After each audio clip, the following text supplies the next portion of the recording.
dominated an eventful January transfer window, yet remain further away from the top four at this stage of the season than at any other time during Arsene Wenger's 21 years in charge.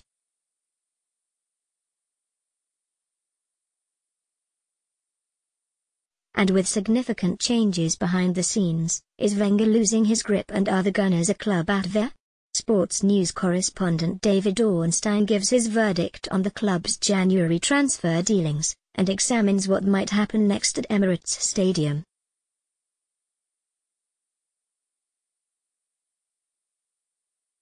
Legend Ian Wright described his old team as just an ordinary side following their defeat by Bournemouth earlier in January. Has that changed now? Why are happy with their January business in their busiest winter window since the system was introduced in 2003, made more permanent deals in either direction than any other Premier League club, and most of them involved high-profile names.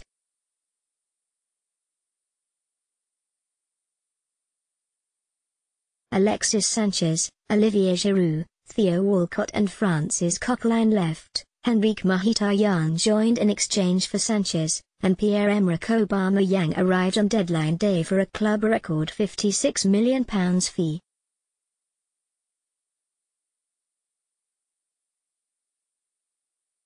Permanent transfers in January 2018, and the fee in out Pierre-Emerick Aubameyang, £56 million Olivier Giroud, £18 million Henrikh Mkhitaryan, exchange Theo Walcott, £20 million Konstantinos Mavropanos, undisclosed Francis Coquelin, £12 million Alexis Sanchez, exchange Matthew Debuchy, free Marcus McGuane, undisclosed. They also announced that one star was staying put.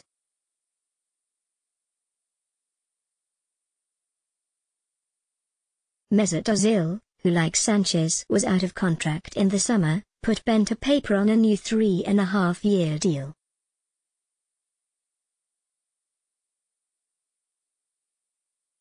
What may have seemed from the outside to be a lack of a coherent plan actually came together satisfactorily, says Ornstein.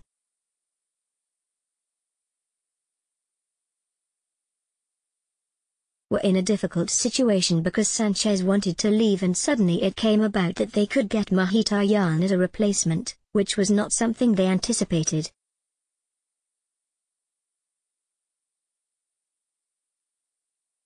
So they came out of that quite well, despite not getting any money for one of the best forwards in Europe.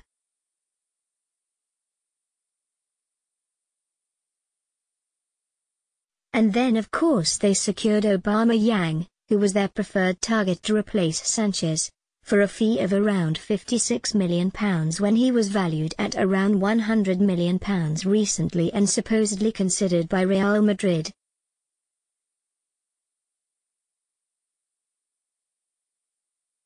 At 28, he is a little bit younger and is reportedly going to be earning less than half of what it would have cost to tie Sanchez to a new deal.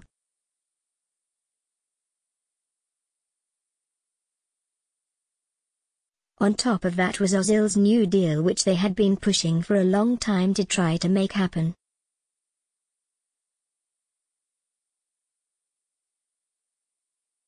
When you consider all of that, and how it was a necessary rebuild, then it was a reasonable window, and right now I think they will be fairly happy about it.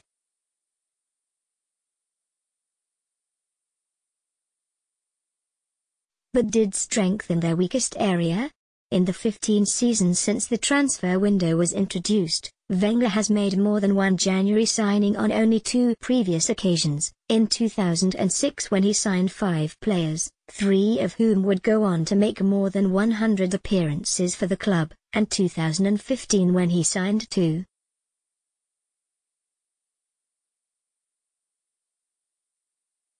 Wenger's busy January windows. Who did he sign? 2006-2015 equals made more than 100 appearances for Theo Walcott, £5 million Gabriel Paulista, £11.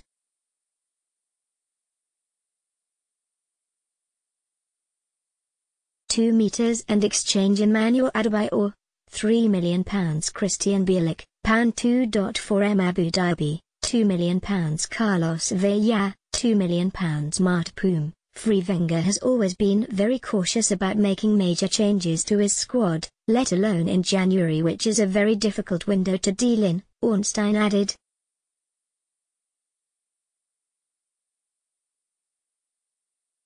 Somebody senior at the club told me it is difficult to do any major deals in January.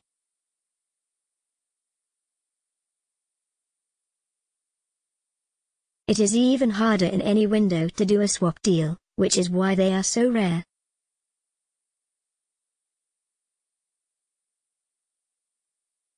Remarkably, have completed 2 swap deals in a single January window, one of which involved 3 players, the deal that saw Giroud join Chelsea, who allowed Batshuayi to join Dortmund on loan, which meant the German side released Aubameyang.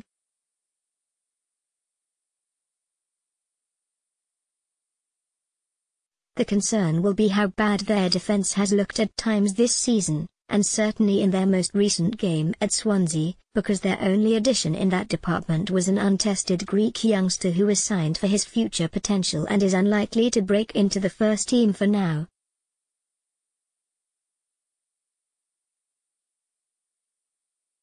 Many will also point to the long-term need for a goalkeeper and a proper holding midfield player, who can do a much more effective job than Granit Xhaka has been doing, especially in tracking runners.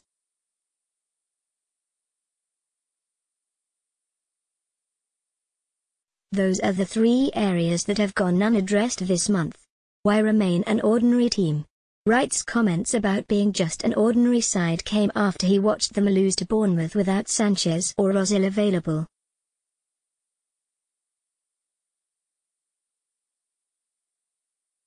He did not change his opinion after seeing them slump to defeat at struggling Swansea this week, their 6th away defeat of the campaign, with Ozil back in the team and Mkhitaryan making his debut as a second-half substitute.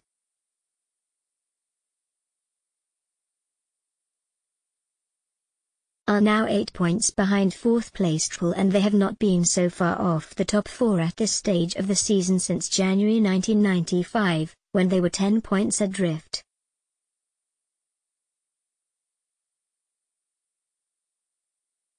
Adrift of the top 4 after 25 games under Wenger, and final position season position points adrift final position 2017 186 th 428 2008 095 th 4454 th 2012 136 th 4144 th 2005 065 th 4134 th 2011 125 th 4333 road 2014 155 th 4513 road. You cannot say they are anything but ordinary at the moment, Wright said.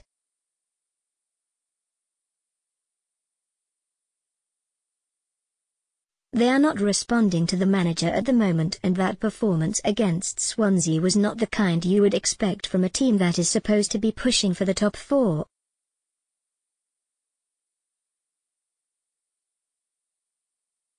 Yes, they can rise to the occasion against the big teams. They showed us that when they won last season's FA Cup, but they do not seem to be able to match the intensity or endeavour of teams who are fighting for their lives, especially away from home.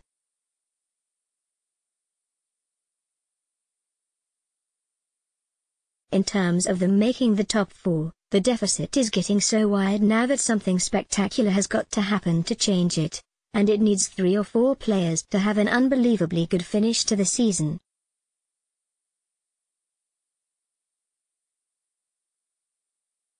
There is a massive gap, and the pressure is on Aubameyang, Lacazette, Ozil and Mkhitaryan to score the goals that will help us blast our way back up there.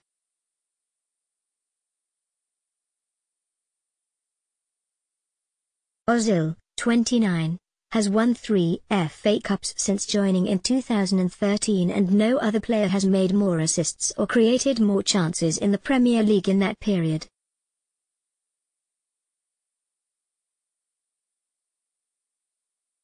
His new contract is something that the fans will be really, really happy with because he is somebody they really do love and they wanted him to stay.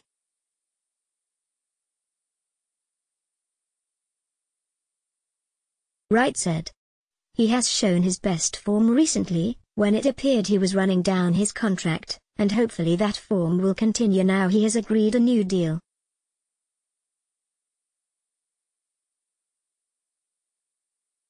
Why Giroud will be missed. Giroud, 31, scored 105 goals in 253 games for after joining from Montpellier for £12 million in 2012.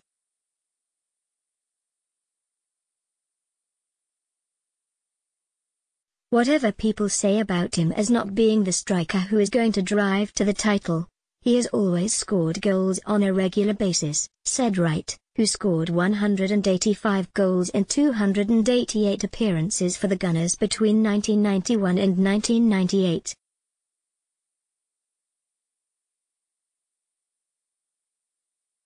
That is why, at this stage of his career, a team with the stature of Chelsea wanted him. And I am sure he will do pretty well there.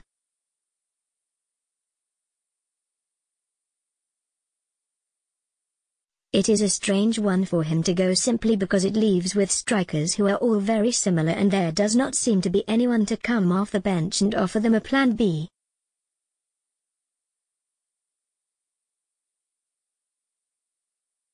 If it is not working for Aubameyang or Lacazette, then what are they going to do?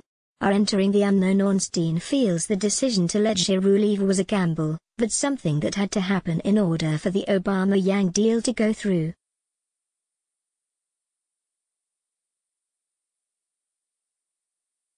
They got a good price for Welgert, who had slipped down the pecking order and had not even started a league game this season, he explained.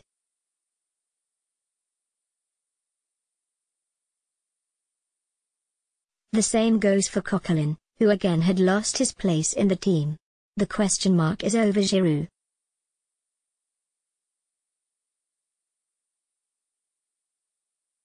They have not only lost him to a rival, they have lost a quality that nobody else in their entire squad provides, and that is a definite concern.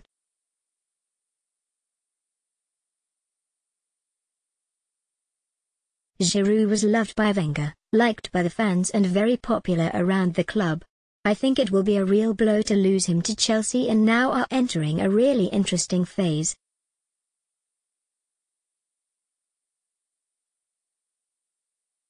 They are entering the unknown now, with a front line consisting of 3 new players as of last summer, and somebody who is just committed to a new contract.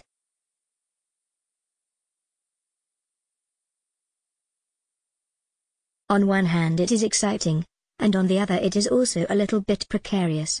Behind the scenes? There is a war going on off the pitch, there is uncertainty too.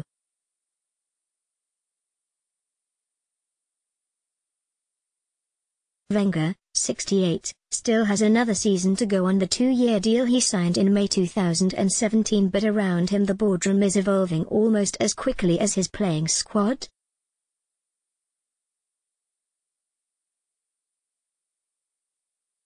Already have a new head of recruitment in Sven Mislintat, a new contract negotiator, Huss Fahmy, and a new head of football relations, who starts his role on Thursday, former Barcelona director of football Raúl Sanllehi, who replaces Dick Law.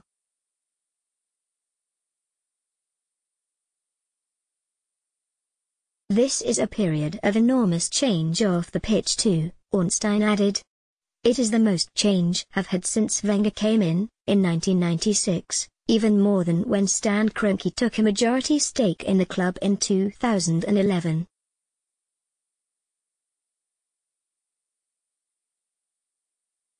This is more significant than that for Wenger because it involves the coaching staff and recruitment, and it raises serious questions about whether Wenger's power will be diluted.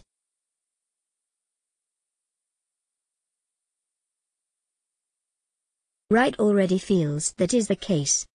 He definitely hasn't got the control over the club he had previously, and there is so much happening in the background there, Wright stated.